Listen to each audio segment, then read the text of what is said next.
पंचमी तिथि के दिन गन्ने का रस जानते हो, ईख का रस, गन्ने का रस तुलसी जी के क्यारे में हाथ में लेकर 7 बार अपना नाम और गोत्र बोलकर छोड़ दो। जिंदगी में 3 साल में तो करोड़पति बनकर बैठ जाओगे, कभी लक्ष्मी की कमी नहीं आ सकती। और ध्यान देना, इसको अपनी जिंदगी में लिख कर रखना। शिव महापुराण की कथा कहती है आपको सुख अनुभव हो जाएगा। जिंदगी में कभी संपदा कम नहीं हो सकती, संपदा बढ़ती चली जाती। संपदा घट नहीं सकती, बढ़ेगी पर घटेगी, कष्ट नहीं आ सकता, रोग बीमारी तकलीफ नहीं आ सकती। आपके लिए तो लाभदायक है, समझ लो ये कथा।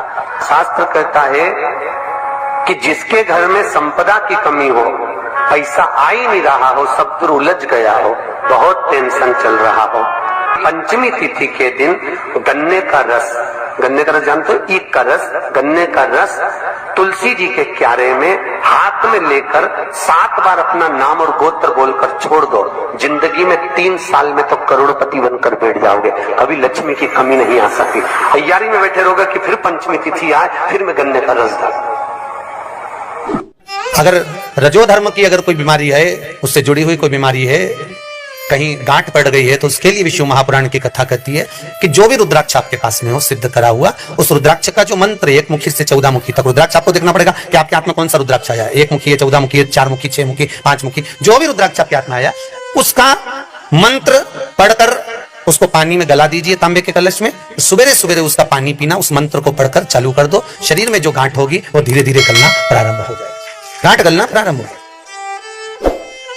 और उसका सुख, उसका आनंद, शरीर का एक सुख अपने आप आनंद प्राप्त, आपको हृदय में प्रसन्नता, हृदय चित्त में आनंद की अनुभूति होने लगी, आनंद का भाव प्रकट हो जाए।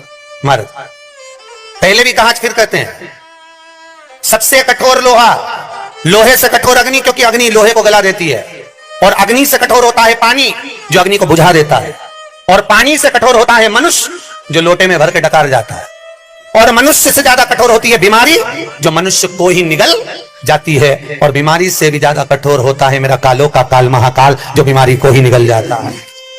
अकाल मृत्यु वो मरे जो काम करे चंडाल का, और काल उसका क्या बिगाड़े जो भक्त हो महाकाल का। शंकर की उपासना करी है, शिव का स्मरण करा है, तो जीवन में सुख का भान तो रहेगा, आनंद की अनुभूति तो रहेगी। जिसका शरीर में कहीं चर्म रोग हो गया हो, चमड़ी सफेद पड़ गई हो, तो गाय के बछड़ा जब दूध पिए तो उसके फेन को चम्मच में उठा लो, निकाल लो, और पूर्णिमा की रात्रि को 12 बजे के लगभग में शरीर में उसको लगा लो, जहां दागे, और थोड़ी देर बैठ जाओ चंद्र की रोशनी के, थोड़ी देर बैठ जाओ, उसके बाद में फिर स्नान कर लो। 2 या 4 पूर्णिमा करेंगे महाराज, धीरे धीरे वो चमड़ी अपने असली रंग में आना प्रारंभ हो जाएगी, चर्म रोग समाप्त हो जाएगा। एक बात और आपको पहले भी कही थी, फिर कहते हैं, गाय जब अपने बछड़े को दूध पिलाए, उसके मुख पर जो फेन आए, जो बच्चा बुद्धि से विकलांग हो, चित्तवृत्ति से विकलांग हो, जिसका विवेक काम न करता हो, चिड़चिड़ करता हो, रुदन ही रुदन करता हो, या फिर एकदम गुम सा रहता हो, या उसकी इंद्रियां, नेत्र, श्रवण, जिह्वा सही काम ना कर रही हो, तो अमावस्या के दिन दोपहर 12 बजे गाय के बछड़े का जो फेन है, मुख का बछड़ा जब दूध पिए, उसका जो मुख में फेन आता है, वो उस बच्चे को पिला दीजिए। 3 या 4 अमावस्या करिए, धीरे धीरे मेरा बाबा भोलेनाथ उसको ठीक करना प्रारंभ कर देता है। गाय का दूध अमृत है, अमृत, वो साधारण नहीं है हमारा, अमृत तत्व है। जितने आस्था चैनल पर कथा सुन रहे हो, जितने फेसबुक और यूट्यूब पर सुन रहे हो, और जितने इस छत्तीसगढ़ की पावन धरा पर बैठकर सुन रहे हो, बहुत सावधानी से सुनना। एक छोटा सा कपूर का टुकड़ा जब आरती में जलाया जाता है, तो ये कपूर क्यों जलाते हैं? इस कपूर का महत्व क्या है? इस कपूर का कारण क्या है? ये कपूर है कौन जिसको हम आरती में जलाएं? क्या जरूरत इस कपूर को आरती में जलाने की? क्या जरूरत इसको यज्ञशाला में जलाने की? क्या जरूरत है इस कपूर को पूजन में जलाने की? स्वयं गुरु बाबा कहते हैं, यदि कोई आरती में, पूजन में, घर में एक कपूर का टुकड़ा आरती के बाद में जब समर्पित करेगा, तो उसको अश्वमेध यज्ञ का पुण्य प्राप्त हो जाएगा। अश्वमेध यज्ञ के पुण्य को पाने के लिए कपूर का टुकड़ा आज भी आरती में जलाया। एक कपूर का टुकड़ा सुख का, इसीलिए हमारे यहाँ शास्त्र कहता है महाराज, जब आपको घर में अगर ऐसा लगने लगे कि 15 दिन से बहुत बेचैनी है, बहुत दुख तकलीफ लग रही है, कोई ना कोई बीमार पड़ रहा है, कुछ ना कुछ तकलीफें लग रही है, तो एक पीपल का पत्ता ले लो, उसके ऊपर एक कपूर का टुकड़ा ले लो, सारे घर में घुमाकर उसको दरवाजे के बीच मध्य में जलाकर रख दीजिए। थोड़ी सी देर 20 से 25 मिनट के अंदर मकान में एनर्जी वापिस आ जाएगी, उस भवन में एनर्जी वापिस प्राप्त हो जाएगी। 20 से 25 मिनट के अंदर एनर्जी वापस। लग रहा है कि यहाँ नेगेटिव है तो उसको पॉजिटिव बनाया जा सकता है। रात को 12 बजे शंकर जी के मंदिर में शिवलिंग पर चढ़ी हुई बेलपत्री को उठाकर शंकर मंदिर का शिखर देखकर चबा चबा कर खा लीजिए।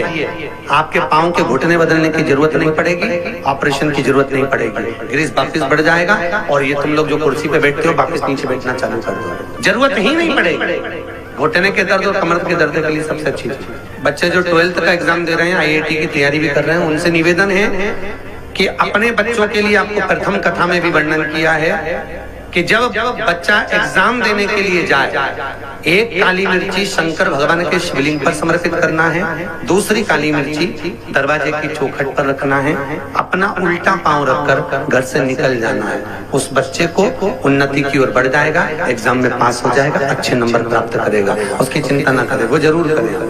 और फिर निवेदन करूंगा, हनुमान जी महाराज 6 भाई हैं, आपकी फैक्ट्री हो, दुकान हो, व्यापार हो, व्यवसाय हो, प्रयास करा करो हनुमान जी के उल्टे पांव का सिंदूर लाकर हनुमान जी के दूसरे नंबर का भाई, क्या नाम था कल कथा बताया था, गतिमान, गतिमान का नाम लेकर स्वस्तिक बनाना है आपको और कुछ भी नहीं करेंगे, उससे आपके कार्य में सफलता आपको प्राप्त हो जाएगी। एक बहुत अच्छा समय रात्रि के 9:15 का एक समय होता है, जिस व्यक्ति का रोग बीमारी समाप्त नहीं हो रही हो, हॉस्पिटल में पड़ा हुआ है, कोई बहुत भारी बीमारी में ग्रसित है, छूट ही नहीं पा रहा, तो रात्रि को 9:15 पर किसी भी दिन शंकर भगवान के शिवलिंग का, जो तुम्हारे घर में शंकर जी विराजमान हो उसका, या शंकर जी के मंदिर में जाकर शंकर जी का थोड़ा सा जल, उसमें थोड़ा सा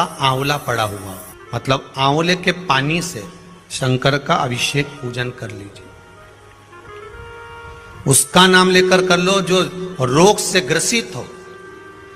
1 दिन 2 दिन 3 दिन करोगे, वो हॉस्पिटल से छुट्टी करके आ जाएगा, उसका रोग समाप्त